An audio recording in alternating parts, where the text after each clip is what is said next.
Hey NFL fans, Harrison Graham here. If there's any Chiefs fans out there, we have a Kansas City Chiefs only YouTube channel. The link's right there, youtube.com/ChiefsTV. We have coverage of the Kansas City Chiefs all year long, so I urge you to subscribe. Plus, you can watch our Chiefs video of the week starting right now.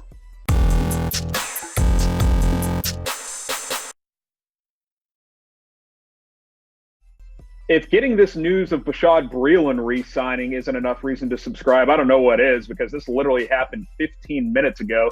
He has agreed to a one-year, $4.5 million contract to return to Kansas City. This is big. We've talked about this.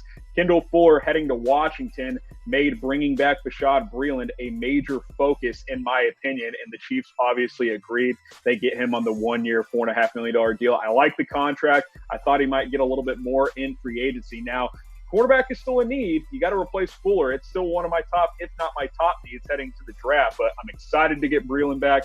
I thought he fit in well with Steve Spagnuolo's system. Really good player last year, 2 interceptions, had a couple of picks in the playoffs as well, 8 pass breakups, was a good playmaker in this defense. He's not an elite corner by any means, but he is more than serviceable. And that leaves this cornerback depth chart in a lot better position than it was just 30 minutes ago. You got Breeland and Ward on the outside. I think Fenton could play nickel if you need him to. I still think you should get another cornerback either in the draft or in free agency. And then Brown and Hamilton, kind of your special teams and backup options there. So again, Bashaud Breeland back to Kansas City on a one-year, $4.5 million deal. What is your one-word reaction to Breeland being back in Kansas City? Let me know down in the comments. I'll say relief. I think we were all getting a little bit nervous and thinking about 2018 when this Chiefs secondary did not play that well. Obviously played a lot better last year, so relief would be my one word. Go ahead and let me know what your one-word reaction to this Breeland deal is down in the comment section. When you look at the secondary as a whole, you know, it lacks depth. Like the starting line, okay, your safeties are good, your outside corners, you're set. Rashad Fenton, I think, could be your nickelback if you need him to.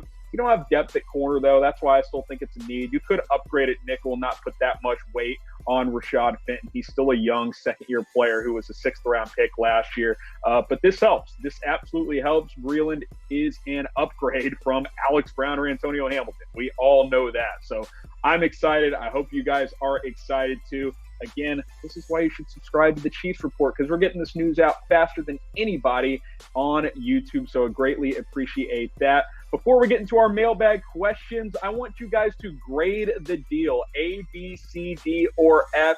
Let me know what you think about Breeland's one-year, $4.5 million deal. Go ahead and grade it A, B, C, D, or F, and then we'll get into our questions here on the Chiefs Report. Thanks to everybody who submitted their questions. We reached 300 likes on our last video, which means we are allowed to do a mailbag video. We keep reaching goals. We keep plugging out videos for you guys. Let's start with Zion A using hashtag Chiefs Kingdom, signed DeAndre Washington. He said Devontae, it is DeAndre from the Raiders. We are good enough with 4 running backs currently, but we definitely need to draft a cornerback in the first round and a linebacker with the second round, and need a defensive tackle or edge in the 3rd or 4th rounds. Let's focus on Washington here, the newest member of the Kansas City Chiefs. I like this pickup, all-purpose running back. He can run, he can catch, he can block. Perfect rotation back in this system, and has familiarity both in the AFC West, as he's played with the Raiders, but also with Patrick Mahomes, who was his teammate at Texas Tech. He ran for over 2,500 yards his last 2 years in college. This is a dynamic player with some legitimate ability. Now, he's not going to be an every down back by any means, but he will plug into this rotation very, very nicely. I mentioned he can run, he can catch, had almost 700 all-purpose yards last year with the Raiders, and that's when they had Josh Jacobs and a couple of other backs. So he still carved out a role there, despite the Raiders having one of the best rookies in the NFL last year at running back in Josh Jacobs. I like DeAndre Washington. I've liked him for a while. I think this offense will open up his game even more. His numbers may not be higher because, A, the Chiefs don't run the ball a ton and they have a lot of different running backs, but I do think he will fit in nicely.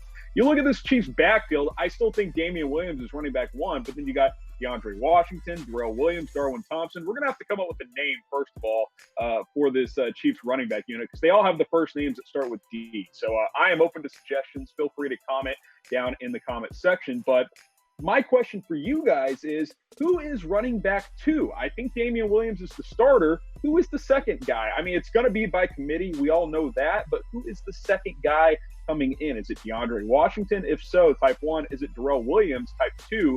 If you think it's Darwin Thompson, go ahead and type 3. I'm fascinated by this. I'm going to make this the pinned comment. So go ahead and scroll on down and answer this question.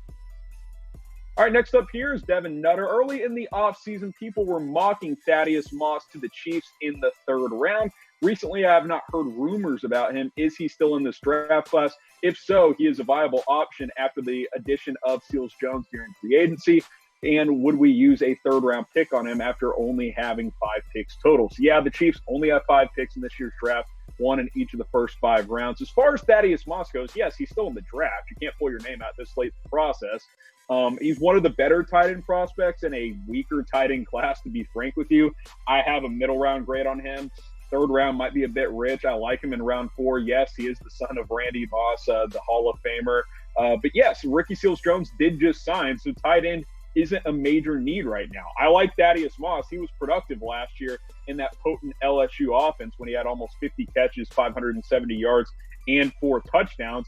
I think he is a guy that you can bring in and develop him, but I don't think it's going to be a area of focus for the Kansas City Chiefs just because, A, they have one of the best, if not the best, tight ends in the NFL in Travis Kelce. You signed Seals-Jones. Deion Yelder is there as well. Nick Keiser's on the roster. I don't really know if drafting a tight end makes a ton of sense, especially when you only have 5 draft picks. And there's just bigger needs on this team. You got cornerback, linebacker. I think you could add an interior offensive lineman, edge rusher. I put wide receiver on there because, yeah, you're set for this year, but Watkins and Robinson are on the last years of their deals. D-Rob signing a 1-year deal and Watkins restructuring for the last year of his deal. What do you guys think? Should the Chiefs draft a tight end? Type Y for yes, type in for no. Look, if Moss slides to around 4 or 5, maybe. Like, I would consider. Or if the Chiefs trade down and get extra draft picks, sure. But I just don't think it's a big area of need for Kansas City. What is something that you guys should want is a Chiefs custom hoodie. These puppies, they're less than $50, 30% off right now. You can get the hoodie, custom name, put whatever name you want on it, whatever number you want on it. You go to this link, chatsports.com/Chiefs6. That's chatsports.com/Chiefs6. This thing is $48.99 right now. Usually it's over $70. So this is a hell of a deal. Chatsports.com/Chiefs6. Get this custom hoodie. Check the comments and the description for the link, and you can shop today. Let's keep the mailbag rolling here with Peter Herring. Please let me know how to pronounce. I don't want to mispronounce anybody's name, so let me know, Mr. Herring. What would be the most beneficial for the Chiefs to do? Should they extend Chris Jones to clear some cap room and go from there, rather than trade him when the interest doesn't seem as urgent as we might have thought? So there's a couple of different avenues the Chiefs can go with Chris Jones. So obviously, the one we all want is to get him signed to a long-term deal. The Chiefs have tagged him, which means he's set for 2020. Cap hit is $16.1 million. That number could lower with either an extension or a trade. Both sides would like to agree to a long-term extension, and both parties are working to do so. It's just about finding that happy medium, both for the Chiefs and for Chris Jones, because you got to extend Patrick Mahomes at some point. There's a lot of things the Chiefs have to do over the next couple of years. So obviously Chris Jones is a priority, but he can't be the sole focus when you have the best player in the NFL in Patrick Mahomes and you haven't given him a new deal yet. So that is obviously priority number one for Chris Jones and the Kansas City Chiefs.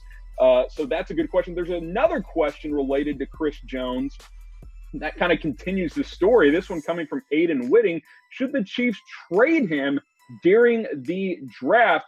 That is another option. You could trade Chris Jones for some picks, clear that $16 million in cap space, which would free up more money to bring back Bashaud Breeland, maybe go after some other free agents, and to have more flexibility on your roster moving forward. I don't want that. I like Chris Jones a lot. I think he's a heck of a player. His last 4 years, he's been absolutely fantastic, especially the past 2 years, 15.5 sacks a couple of years ago, 9 sacks last year, despite only playing in 13 games and switching from a 3-4 to a 4-3. I want to get him signed long-term, but trading him is an option, as we saw with B. Ford just last season. I'm going to put the keys in your hands. You're the GM. What would you do with Chris Jones? What should Kansas City do? Type K for keep him, or type T for trade him. Keep him with me in either keeping him under the tag or signing him to a long-term deal. So keep that in mind as well. Type K for keep, type T for trade. Let me know down below. Plus, quick reminder, need 3,000 subs by the end of Monday. If we get there, we'll do a Chiefs mock draft with trades, and it's just over 300 subs away. Hey, maybe I'll do a Chris Jones draft day trade as a part of the video. Who knows how the mock draft will play out, but we got to get to 3,000 subs by Monday if I am going to do this video. So help me out. Hit that big red subscribe button. The link is down below. It's youtube.com/ChiefsTV.